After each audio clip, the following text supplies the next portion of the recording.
नमस्कार, मेरा नाम मिसेस अर्चना कुलकर्णी है।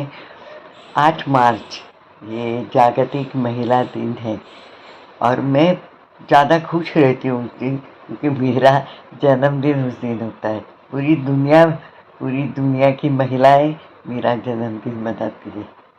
मुझे हमेशा ऐसे लगता है कि अ, स्त्री के अंदर एक शक्ति होती है, एक पावर होती है। वो अगर समय पे इस्तेमाल करे तो वो कुछ भी कर सकती है। तो मैं खुद का एक एग्जांपल आपको देना चाहती हूँ। मैं लॉन्ग स्टोरी शॉर्ट में बताती हूँ। और जहाँ जहाँ भी मैंने कभी भाषण किया है या मुझे बुलाया गया है, तो मैं मेरी कहानी बताती हूँ, तो बहुत सारी औरतें इंस्पायर हो जाती है। तो और अच्छा लगता है मुझे, चलो, क्योंकि मैं 69 हो जाऊंगी 8 तारीख को। तो मेरे लिए तो age is just number for me. तो हम लोग एयरफोर्स, मेरे हस्बैंड रिटायर हुए और हम दहीसर में आए। मैं, मेरे हस्बैंड, मेरे 2 बच्चे और सास ससुर, हम 6 लोग थे। और 1 रूम किचन था, मतलब 1 room and kitchen, there was no bedroom. इतना छोटा घर था। मेरा बड़ा लड़का 10th में था और छोटा 5th में था। दोनों अच्छे होशियार थे, तो मैंने सोचा कि अभी 1 रूम एक्स्ट्रा होना चाहिए, बेडरूम के लिए नहीं, इनकी पढ़ाई के लिए। तो फिर मुंबई में पॉसिबल नहीं था हमें फ्लैट लेना, पैसे भी नहीं थे उतने। तो हम लोग वसई तक गए, वहाँ एक फ्लैट हमने चूज़ किया। तो इनका लोन लेके भी हमें थोड़ा पैसा कम पड़ता था। तो मैंने हस्बैंड को बोला, आप घर चलिए, मैं बंदोबस्त कर देती हूँ। तो मुझे हमेशा ऐसे लगता है, जहाँ हस्बैंड की सोच बंद हो जाती है, वहाँ औरत की या वाइफ की सोच चालू हो जाती है। तो मैंने मंगलसूत्र छोड़ के पूरे गहने हाथ में लिए, मेरे हस्बैंड के हाथ में रखी, और मैंने बोला, इससे काम चल जाएगा। हमें बड़े घर की ज़्यादा ज़रूरत है, गहने क्या फिर से मैं बना सकती हूँ, लेकिन बच्चों का करियर अभी आ रहा है। तो हम लोगों ने फ्लैट लिया, लोन लिया मेरे हस्बैंड ने।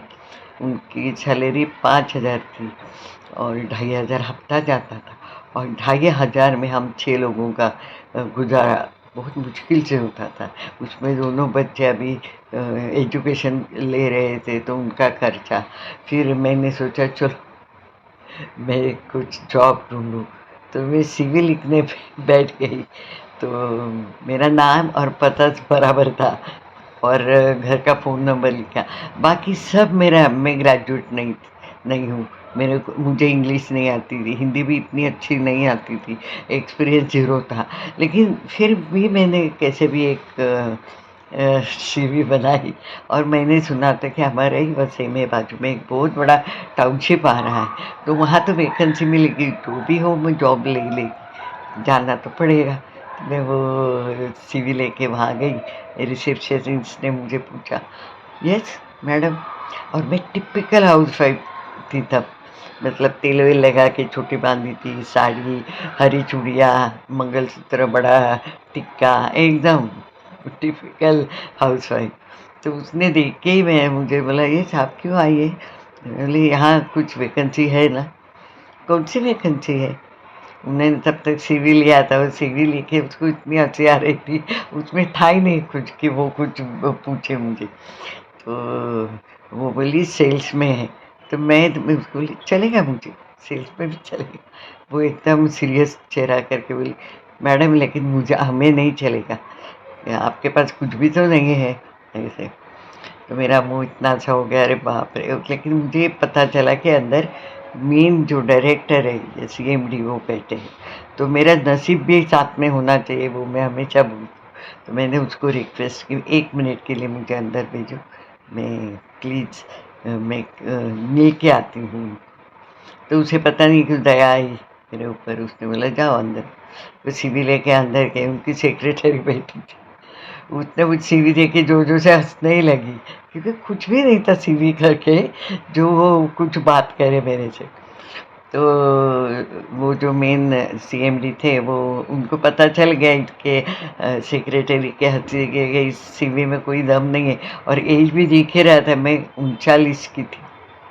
तो सभी तरफ से माइनस थी मैं, कहीं भी प्लस नहीं था कि कोई मुझे काम दे।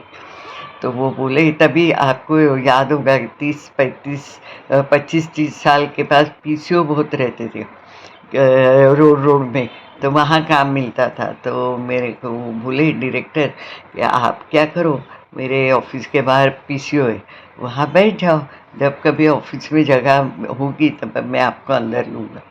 अभी देखो मेरे को इतनी ज़रूरत थी जॉब की, लेकिन पता नहीं क्या हुआ।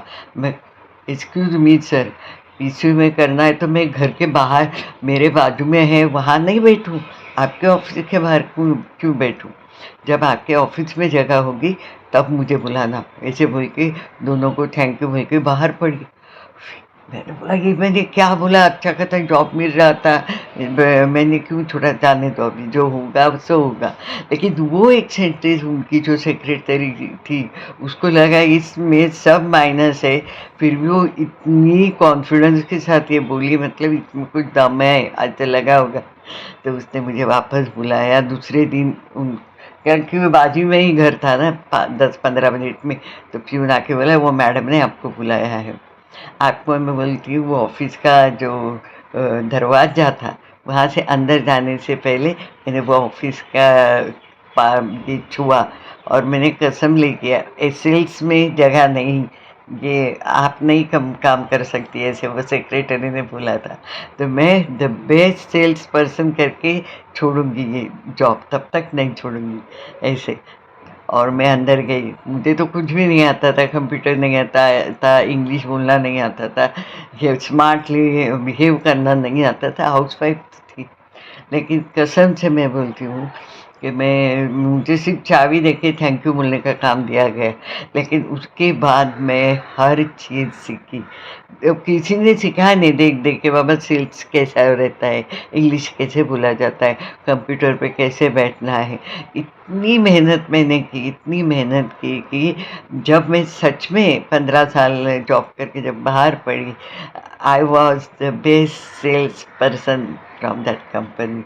तो मैं वही हमेशा सबको बोलती हूँ कि मुझे क्या आता है, मुझे कुछ भी नहीं आता, मैं क्या कर सकती हूँ, घर में बच्चे छोटे, ये इसको के लिए मत दो। हम लोग कुछ भी कर सकते हैं, लेकिन दिल से करना है, मेहनत की तैयारी होनी चाहिए और आगे जाने की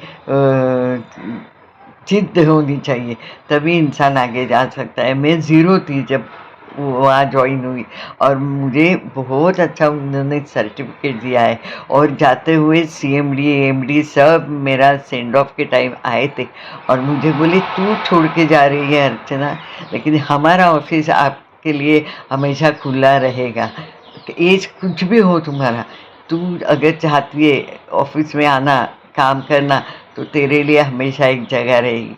देखो इससे अच्छा कोई कॉम्प्लीमेंट हो सकता है क्या?